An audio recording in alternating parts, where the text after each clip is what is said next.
Well, Creative Ports, for the first time ever, brings together different stakeholders, being here the cultural institutes, incubators, administrative organizations, etc., supporting the cultural and creative industries, end users, startups, companies, the creatives themselves. So it's a new kind of cooperation, if you may, where different kinds of stakeholders come together to support the ones really creating the culture and being the beating heart of the culture. Since these organizations come from different backgrounds, it's also a huge job and a great step to find the reasonable tools and the best ways of working together, the best formats, and that's why we are here with Creative Ports project. The best thing is, or the most maybe differentiating thing in Creative Ports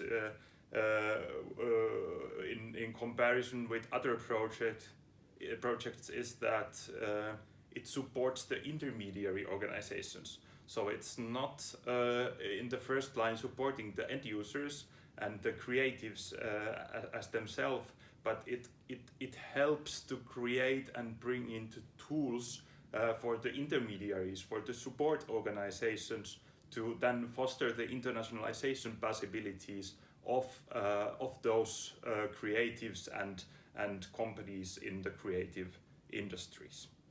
Well, the Baltic Sea region, of course, offers a quite rich cultural and creative industry, and that's something we're building upon.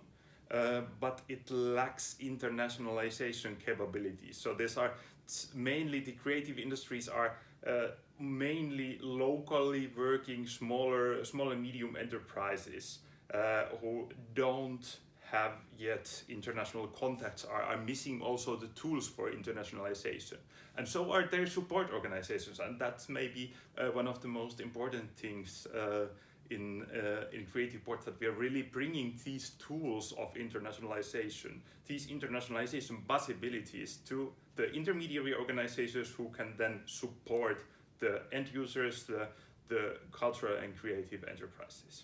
Well, of course, Creative Ports is a Interreg Baltic Sea Region project, so Interreg Baltic Sea Region program made it as possible to also create this consortium of 14 different partners and really do this development together, really innovate together with different kinds of stakeholders from different kinds of countries and regions throughout the area. So I would say that the Interreg Baltic Sea Region has provided us the table which we use to discuss about the CCI internationalization. So they have offered us the financing, of course, but also the platform for discussing this all. I'm Lari Sirén from the Creative Ports, and this was my Interreg voice. Thank you for listening.